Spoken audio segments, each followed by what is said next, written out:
Hi friends, welcome back to Fancy Birds and Friends. இன்னைக்கு நம்ம ஷாப்ல பாத்தீங்கன்னா ரொம்பவே பியூட்டிஃபுல்லான ப்ரௌன் த்ரோட்டட் கண்ணூர்ல வந்து பாத்தீங்கன்னா ஹேண்ட் ஃபீடிங் சிக்ஸ் வந்து நம்ம ஷாப்ல அவைலபிள் இருக்காங்க.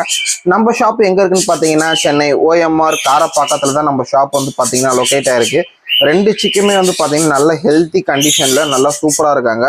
ப்ரௌன் த்ரோட்டட் வந்து பாத்தீங்கன்னா கொஞ்சம் ரேரா கிடைக்கக்கூடிய ஒரு வெரைட்டி. இந்த வெரைட்டியோட அடல்ட் இமேஜ் இவங்க அடல்ட் ஆனாங்கன்னா என்ன கலர்ஸ்ல இருப்பாங்க அப்படின்றதையும் உங்களுக்கு நான் ரெஃபரன்ஸ் போட்டோ ஒன்று நான் இங்க சைட்ல ஷோ பண்றேன் பாருங்க. ரொம்பவே வந்து பாத்தீங்கன்னா ஒரு ஸ்பீக்கிங் எபிலிட்டியும் கொஞ்சம் வந்து அதாவது கொஞ்சம் ஓரளவுக்கு மிமிக்ரி அந்த அளவுக்கு வந்து பாத்தீங்கன்னா இருக்கிற ஒரு ஸ்பீக்கிங் எபிலிட்டி உள்ள இருக்கிற ஒரு பேர்டு தான் இது. தாராளமா வந்து பாத்தீங்கன்னா பேரக்கெட் வெரைட்டியை சார்ந்தது. கலரேஷன் ரொம்பவே பியூட்டிஃபுல்லா இருக்கும். கண்டிப்பா நம்ம ஷாப்புக்கு நேர்ல வந்து பாருங்க. பெஸ்ட் ப்ரைஸ்ல நம்ம வந்து பாத்தீங்கன்னா பண்ணிக்கிட்டு இருக்கோம். பேர்டுக்கு இப்போ நீங்க பிகினர்னா உங்களுக்கு எப்படி ஹேண்ட் ஃபீட் பண்ணணுன்ற முதற்கொண்டு உங்களுக்கு A to Z எல்லாமே சொல்லி கொடுத்துருவோம்.